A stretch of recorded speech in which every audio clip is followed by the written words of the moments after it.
তুই ধরে ধরে নাম না।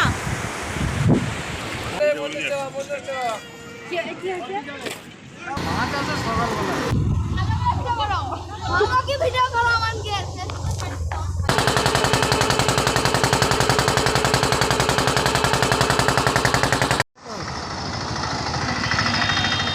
তো বন্ধুরা কেমন আছো? আশা করছি সবাই ভালো আছো। তো আমি যাচ্ছি আজকের মৌসুমী আইল্যান্ড, ওখান থেকে যাব বকখালি। চলো ভিডিও শুরু করি। আমি আছি নামখানার কাছে। এটা এই জায়গাটার নাম হচ্ছে কি সতুর মোড় না কিছু একটা নাম আছে। আমি এইখানে আছি এখন, তবে পৌঁছালাম এইখানে। নামখানা থেকে এখনও 24 কিলোমিটার দূরে আছি আমি, এখনও নামখানা পৌঁছতে পারিনি। এখান থেকে যাব আমরা মৌসুমী আইল্যান্ড। মৌসুমী আইল্যান্ডে কটায় পৌঁছতে পারি জানি না, এখন 3টা বেজে গেছে। তো এখন কিছু টিফিন করে নিচ্ছি, টিফিন করে নিয়ে আবার গাড়ি চালাবো। এটা আমার গাড়ি আমার অনেকক্ষণ চলেছে। গাড়ির ইঞ্জিন অনেক গরম হয়ে গেছে, গাড়িটাকে এবার একটু ঠান্ডা করার ব্যাপার আছে। গাড়িটাকে ঠান্ডা করছি আর আমরাও একটু ঠান্ডা হয়ে নিচ্ছি। প্রচণ্ড গরম, প্রচণ্ড, বলার মতো নয়। এই হচ্ছে রাস্তার ধারে দাঁড়িয়ে আছে। গাড়ির ইঞ্জিন প্রচণ্ড গরম হয়ে গেছে, হাত দেওয়া যাচ্ছে না, একটু দাঁড়াতে হবে।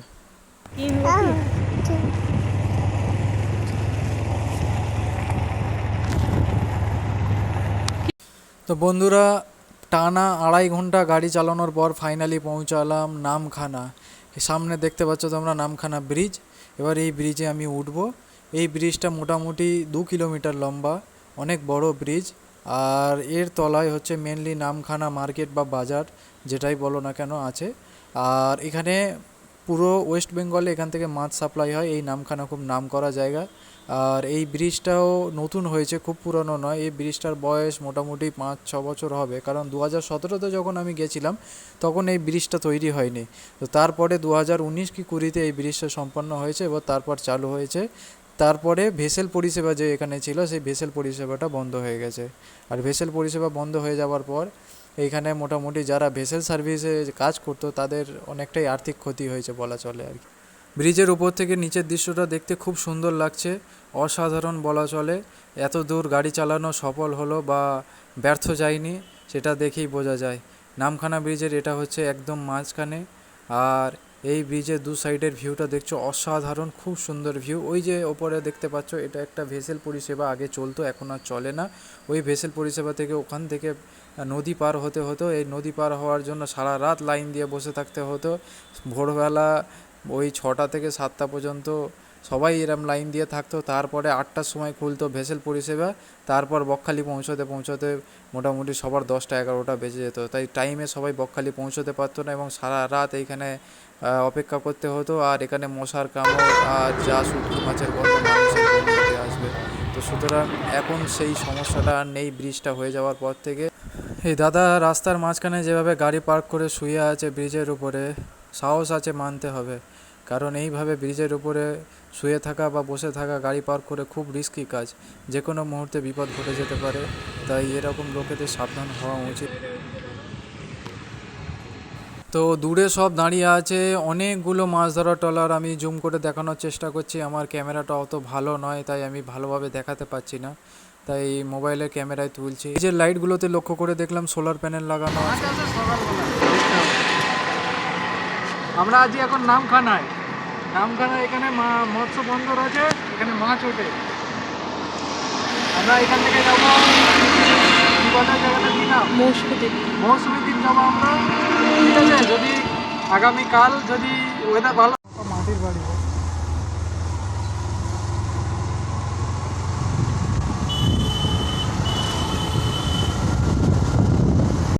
তো নামখানা থেকে প্রায় 1 ঘন্টার কাছাকাছি গাড়ি চালিয়ে পৌঁছে গেলাম মৌসুমী দ্বীপের রাস্তায়।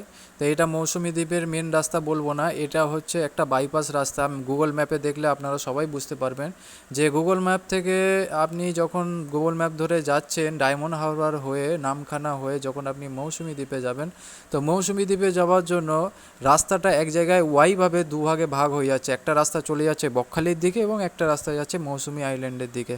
কিন্তু মৌসুমী আইল্যান্ডে যাওয়ার যাওয়ার জন্য একটা নদী পার হতে হয়, তা সেই নদী পার হওয়ার আগে পর্যন্ত এই রাস্তাটা যাচ্ছে। তো এই রাস্তাটা সোজা রাস্তা, একটাই রাস্তা, আপনার কোনো জায়গায় রাস্তা গুলাবে না। আপনি রাস্তার কোয়ালিটিও অনেক ভালো দেখতে পাচ্ছেন আপনারা। আর দুদিকে গাছপালা, সবুজের সমারোহ, খুব সুন্দর পরিবেশ এখানে। আর এখানে অক্সিজেনের লেভেলও অনেক বেশি। আর এখানে আসলে আপনার মনও অনেক ভালো হয়ে যাবে। এখানে একবার অবশ্যই ঘুরে যাবেন। আমি যাচ্ছি মৌসুমী দ্বীপের উদ্দেশ্যে। হাই করে দিলাম। রাজনগর নবীন অবৈতনিক প্রাথমিক বিদ্যালয়। পড়ে নিতে পারবে, তোমরা তো দাম পাইতে পারবে না। ওইটা দেখো, ঘূর্ণিঝড়, ঘূর্ণিঝড় আশ্রয় কেন্দ্র।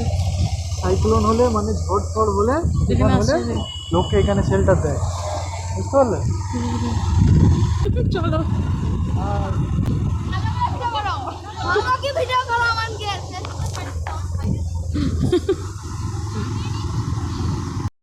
তো এখান থেকে যাওয়ার পথে দেখলাম যে চারিদিকে গবাদি পশু এবং দুদিকে পুকুর, জলা জঙ্গল এবং চাষাবাদ। তো মোটামুটি দেখে বুঝলাম যে এখানকার লোকেদের প্রধান জীবিকা হচ্ছে চাষবাস। তাই এইখানে দুদিকে রাস্তাটা ভাগ হচ্ছে। এখানে আপনাদেরকে রাইট সাইডে যেতে হবে, শুধু খালি একটাই বাঁক আছে দুদিকে, আর কোনো বাঁক নেই। এই একটাই রাস্তা আপনাকে একেবারে নদীর পাড়ে পৌঁছে দেবে। গাড়ি আসছে, টোটো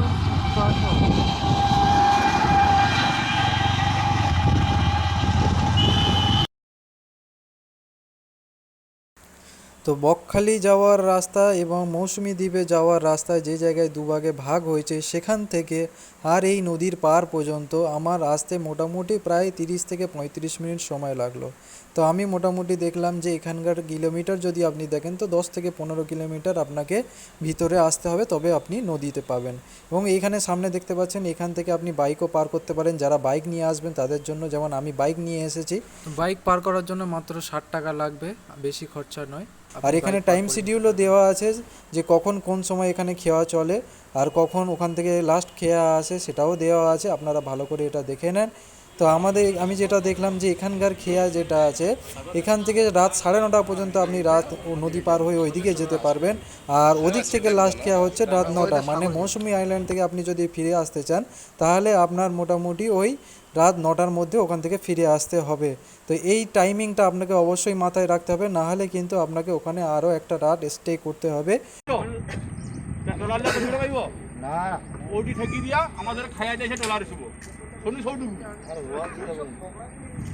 সামনে দাঁড়িয়ে থাকা দাদাটা বাংলায় কথা বলছে, কিন্তু বাংলায় ওনাদের ভাষাটা একটু টান করে বলছে, তাই অনেক কথা বুঝতে পারছি না যে উনি কী বলছে। তো আমার পিছনে দেখতে পাচ্ছ বোটটা ছেড়ে চলে যাচ্ছে, তো ওনাদের সাথে কথা বলছে, ওনারা হাসি মজা করছে দেখছে, আমাকেও হাত দেখাচ্ছে, আমাকেও হেসে হাত দেখালো, তো আমিও একটু হেসে দিলাম। তো জায়গাটা খুব সুন্দর দেখতে পাচ্ছ তোমরা, চারিদিকে শুধু জল। আর দেখতে পাচ্ছ আমার পিছনে এটা টোটালি ম্যানগ্রোভ অরণ্য। আর ওই যে পিছন দিকে দেখতে পাচ্ছ ওটা হচ্ছে মৌসুমী আইল্যান্ড, ওই আইল্যান্ডে আমরা যাব। তো এখন বাজে 4:50, প্রায় 5টা বাজে। আমরা যে বোটে যাব সেই বোট এসে গেছে। আর এই সামনে যে দাদাকে আমার গাড়ি নিয়ে চালাতে দেখছো, এই দাদা হচ্ছে মাঝি ভাই।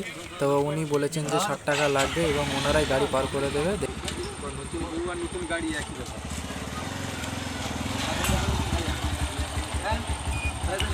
আজকে এটা ও দিন লাগছিল যে ওই মুদিটা চলো চলো আবার দেখে ওই যে মুদিটা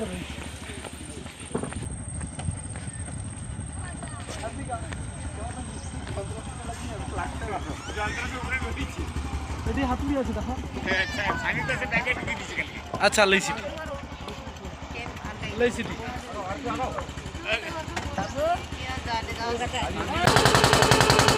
তো ফাইনালি আমাদের বোটটা চালু হয়ে গেছে। ভালোও লাগছে, ভয়ও লাগছে। প্রথমবার এরকম বাইক নিয়ে উঠেছি জলের উপরে, তাও আবার বাইক নিয়ে।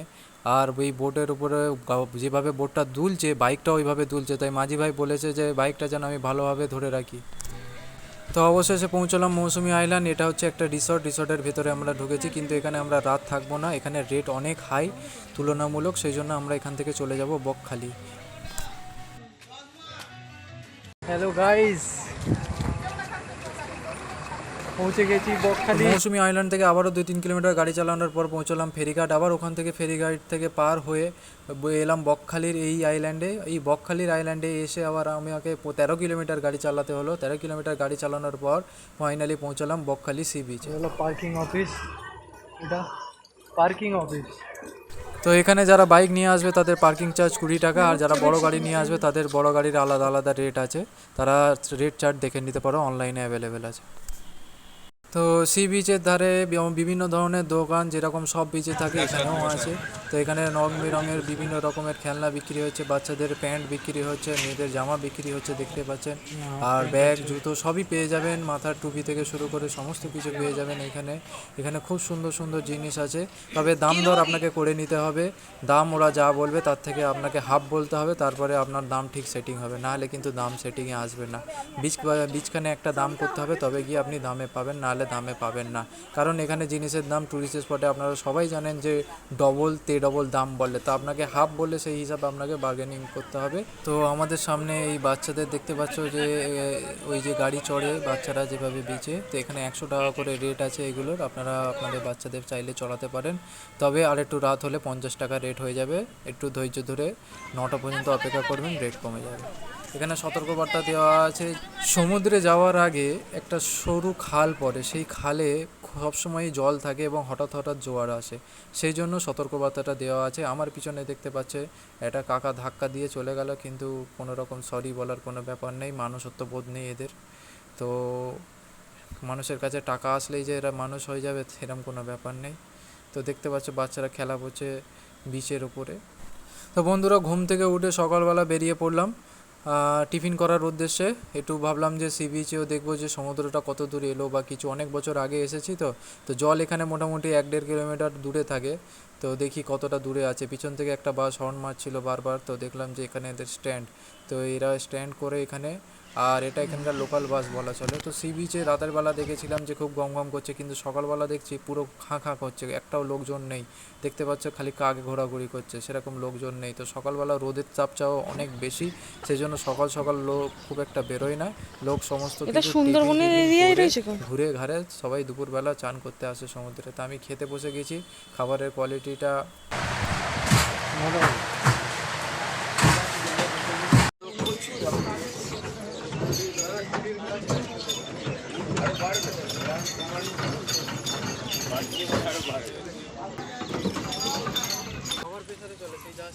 তোরা সকালবেলা আখের রস খেয়ে একটু পেটটা ঠান্ডা করে নিলাম, তারপরে যাচ্ছি সমুদ্রের দিকে। তো এখন খালটা পুরো শুকিয়ে গেছে, রাতের বেলা যে খালের কথা বলছিলাম সেই খালটা। তো আমি খুশিতে আত্মহারা হয়ে গেলাম, আমি আমার মেয়েকে নিয়ে হাঁটছি সি বিচে। তো ওইখানে দূরে দেখতে পাচ্ছ একটা জাহাজ জলের উদ্দেশ্যে রওনা দিয়েছে। এটা অ্যাকচুয়ালি উইন্ডমিল জাহাজ, যারা উইন্ডমিল জাহাজ দেখেছো তারা জানো যে এটা এয়ার প্রেশারে চলে। তো এখানে জল না থাকলেও এ বালির ওপরে চলতে পারে। এখানে ছোট ছোট লাল কাঁকড়া ভর্তি আপনারা দেখতে পাচ্ছেন, কিন্তু লাল কাঁকড়ার সৌভাগ্য হয়নি যে আপনাদেরকে দেখাবো, ক্যামেরা খুলতেই তারা চলে গেছে। তো এই জাহাজটা ঘুরে এদিক থেকে টহল দেয়, অ্যাকচুয়ালি এটা কোস্ট গার্ডের।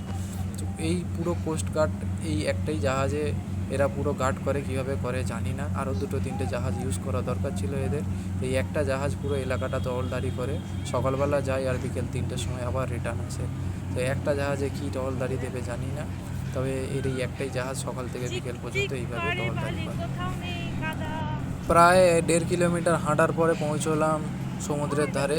তো ওই খাল থেকে আর এই সমুদ্র পর্যন্ত পৌঁছাতে প্রায় 1-1.5 কিলোমিটার রাস্তার মধ্যে দেখলাম যে ওখানে একটা নতুন আইল্যান্ড তৈরি হচ্ছে। ওই আইল্যান্ড যেটা তৈরি হচ্ছে, তো ওখানে দেখলাম ছোট ছোট গাছও জন্মেছে, তার মানে রাতের বেলা ওখানে জল ওঠে না। আর রাতের বেলা কেন কোনো সময় খুব একটা জল ওঠে না, একমাত্র তো সমুদ্রের ধার বেরিয়ে ওখানে স্থানীয়দের জিজ্ঞাসা করলাম যে এখানে কী কী ট্যুরিস্ট স্পট আছে। তো ওরা বিভিন্ন জায়গার নাম বললো, 4-5টা ট্যুরিস্ট স্পট। তো আমি এখন আছি এখানে হেনরি আইল্যান্ডের ভিতরে। হেনরি আইল্যান্ডে আপনারা ঢুকতে গেলে 10 টাকার টিকিট। এটা পুরোপুরি আইল্যান্ড এরিয়া, এটা সরকারি প্রপার্টি বলা চলে। আর এখানে দু সাইডে দেখতে পাচ্ছেন আপনারা, এগুলো সবই মাছের ভেরি, মাছ চাষ করা হয়। এটা সরকারি মৎস্য প্রকল্প আর কি। তো এখানে বিভিন্ন ধরনের মাছের চাষ করা হয়, দেশি মাছ, সবই দেশি মাছ। তো সামুদ্রিক মাছ তো সমুদ্র থেকেই পাওয়া যায়। আর এটা বিশাল বড় কয়েকশো একর জমি নিয়ে আছে। আর এই রাস্তা ধরে সোজা গেলে একটাই রাস্তা, আপনি চলে যাবেন সোজা সমুদ্রের ধারে পৌঁছে যাবেন।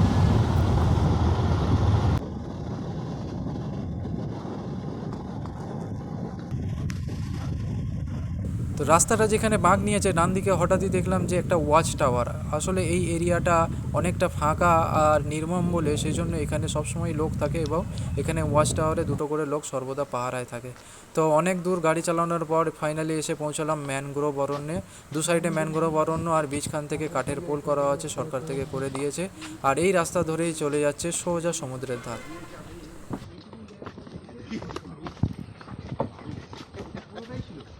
Natural beauty.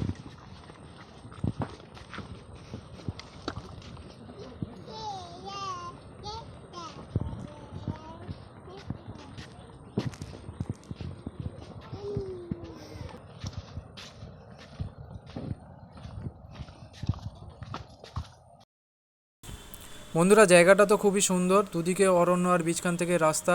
এটা অনেকটাই উঁচু রাস্তা যাতে বর্ষাকালে না ডোবে, কিন্তু এখানে সব কথার এক কথা, প্রচণ্ড গরম, প্রচণ্ড গরম।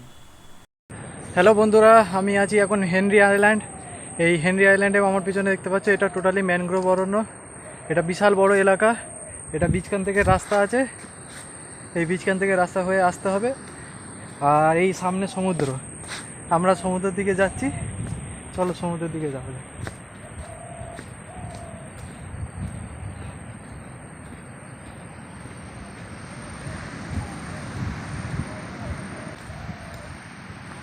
এখানে ভিডিও শ্যুট চলছে। তো ফাইনালি বিচে পৌঁছে গেছি, দ্য হেনরি আইল্যান্ড বিচ। এদিকে অনেকগুলো গাছ আছে, গাছগুলো সব ভেঙে পড়ে গেছে। তো ভেঙে পড়া গাছগুলো দেখে বুঝতে পারলাম যে এইখানে জল অনেক দূরে উঠে আসে। আর বর্ষাকালে বা কোনো সাইক্লোন হলে এই সমুদ্র উপকূল এরিয়ায় অনেক ক্ষয়ক্ষতি হয়। সেটা এই ভাঙা জিনিসগুলো দেখলেই আপনারা বুঝতে পারবেন। আমার পিছনে দেখতে পাচ্ছেন সমস্ত কিছু ভাঙা, কংক্রিট কীভাবে ভেঙে পড়ে আছে। তো হেনরি আইল্যান্ড থেকে এবারে ফিরছি। দেখতে পাচ্ছেন কত সুন্দর লাগছে জায়গাটা, খুবই সুন্দর জায়গা। আপনারা আসলে অবশ্যই হেনরি আইল্যান্ড ঘুরে যাবেন যদি বকখালি আসেন। তো এই জায়গাটা এতটাই সুন্দর যে আপনাদেরকে মুখে ভাষায় প্রকাশ করতে পারবো না। চারিদিকে পাখির কলরব এবং খুব সুন্দর জায়গা, খুব অসাধারণ জায়গা। এই জায়গার একটা সৌন্দর্য হচ্ছে এখানকার আপনার যতদূর চোখ যাবে ততদূরই জঙ্গল আপনি দেখতে পাবেন এবং টোটালটাই ম্যানগ্রোভ অরণ্য। হাঁটা যাচ্ছে না, রোদে তাকানোও যাচ্ছে না।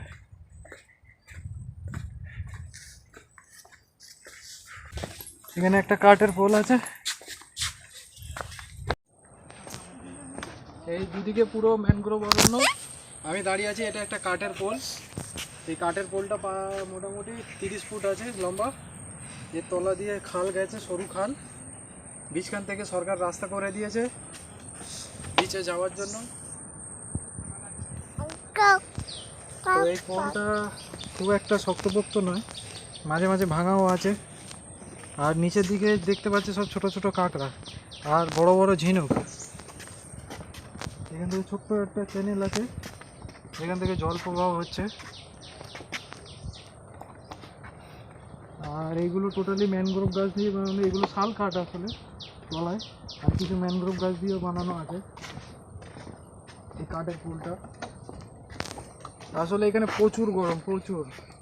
এখন তাপমাত্রা মোটামুটি 38 আশপাশ হবে। এখানে আবার সতর্কীকরণ করা আছে যে বিপদ এড়িয়ে চলুন, কাঠের পোলে একের পর এক পার হন, বিচে ডিউটিরত কর্মীদের সহায়তা নেন। এখানে চোরাবালিও আছে এই বিচে, ওই জন্য কাউকে নামতে দেয় না সরকার থেকে, এখানে চোরাবালি থাকার কারণে। আর এটা প্রচুর গরম এলাকা। মৎস্য প্রকল্পটা মৎস্য প্রকল্পটা মৎস্যকন্যা মৎস্য, হ্যাঁ, একদমই সোজা রাস্তা। তো হেনরি আইল্যান্ড থেকে বেরিয়ে 2-3 কিলোমিটার গাড়ি চালানোর পর এলাম মৎস্যকন্যা বা মৎস্য প্রকল্প যেটা বলে। অ্যাকচুয়ালি ওটাও মৎস্য প্রকল্প ছিল আর এটাও একটা মৎস্য প্রকল্প। দুদিকে দেখতে পাচ্ছেন পুকুর, ওই একইভাবে মাছের চাষ, মাছের ভেরি। আর সামনে দেখতে পাচ্ছেন ওখান থেকে একটা খাঁড়ি, ওই খাঁড়িতে বিভিন্ন ধরনের বোট দেখা যাচ্ছে। এই জায়গাটার নাম হচ্ছে ফেজারগঞ্জ ফিশিং এরিয়া। ফেজারগঞ্জ মাছের আড়তে আমরা ফাইনালি পৌঁছে গেছি। এবার গাড়িটা এখানে পার্ক করব, আশেপাশে ঘুরে দেখব জায়গাটা কেমন। তো আমি আছি এখন ফেজারগঞ্জ মৎস্যকন্যা বা মৎস্যবন্দর যাই বলো, একই জায়গা আর একই নাম। আর এইগুলো ব্যবহার করা হয় মেনলি ইলিশের জন্য। ইলিশ এখানে খুব ওঠে। আর বর্ষার সময় আর এখানে ইলিশের দামও কম। ডায়মন্ড হাবড়ায় যেরকম ইলিশের দাম কম, এখানেও ইলিশের দাম কম, কিন্তু এখানে ডাইরেক্ট মাছ ওঠে, এটা হোলসেল মার্কেট বলা চলে। এই যে বড় জায়গাটা দেখতে পাচ্ছ উঁচু স্পট, এখানে মাছ ওঠে। আর এই যে ছোট ছোট ঘর, এখানে মাঝিরা থাকে রাতের বেলায় বর্ষার সময় বিশেষ করে। আর এইগুলো হচ্ছে ম্যানগ্রোভ অরণ্য। আর বর্ষার সময় বোটে এরা থাকাটা নিরাপদ নয়, সেই জন্য বোট ছেড়ে এরা এসব ছোটো ছোটো কুটির বানিয়ে রেখেছে থাকার জন্য, এখানে থাকে এরা। আর বর্ষায় এইগুলো পুরো জলে ভরে যায়, এটা পুরো জল উঠে যায় এই বর্ষার সময়। আর আমি আগিয়ে যাচ্ছি, দেখি আর কি আছে। তো এটা একটা খাঁড়ি বলা চলে। এই খাঁড়িতে এসে বিভিন্ন জাহাজ এসে দাঁড়ায়, জাহাজ বলতে গেলে মাছ ধরার বোট বলা চলে আর কি। এই খাঁড়িতে ওই বোটগুলো এসে দাঁড়ায়, এই বোটে এখান থেকে মাছ খালি হয়, আবার এই বোটগুলো চলে যায় মাছ সমুদ্রে। অ্যাকচুয়ালি এগুলো সমুদ্রে ধরার বোট বলা চলে। এখানে অনেকগুলোই আছে, একটা দুটো তিনটে চারটে পাঁচটা 8-10টা আছে। আমার পিছনে একটা মাছ ধরেছে ওরা মাছ ছাড়াচ্ছে। আমার পিছনে অনেকগুলো মাছ ধরার বোট আছে। পিছনে এটা টোটালি ম্যানগ্রোভ অঞ্চল, এখানে মাছ ধরে মাঝিরা। আর ওই একটা মাছ ধরে নৌকো চলে গেল এখান থেকে। আর এই টোটালটা, এটা টোটালি সমুদ্রের সাথে জয়েন্ট হয়েছে, এই খাঁড়িটা টোটালি সমুদ্রের সাথে জয়েন্ট হয়েছে। আর এইটা হচ্ছে মেনলি আরেকটা বাইপাস খাঁড়ি ঢুকে গেছে এই ভেতর দিকে, যেখানে এই নৌকা বা বোটগুলোকে রাখা হয়, এখানে থাকে। আমার পিছনে একটা ওইদিকে বোট আছে, ওই বোটটায় মাছ ধরা হচ্ছে, কিন্তু এখান থেকে এত দূরে আসছে কি বলতে পারবো না, অনেকটাই দূরে আছে সেই বোটটা। এখানে প্রচুর গরম, প্রচুর। এখান থেকে যাওয়া যায় জম্মু দ্বীপ। এর পরের বারে আপনাদেরকে জম্মু দ্বীপ গিয়ে দেখাবো। এখন ফিরছি বাড়ি, সমস্ত কিছু ঘোরার পরে এবার বাড়ি ফেরার পালা। দেখা হচ্ছে পরের ভিডিওতে নতুন কিছুর সাথে, নতুন কিছু নিয়ে। ভালো থাকবেন, সুস্থ থাকবেন।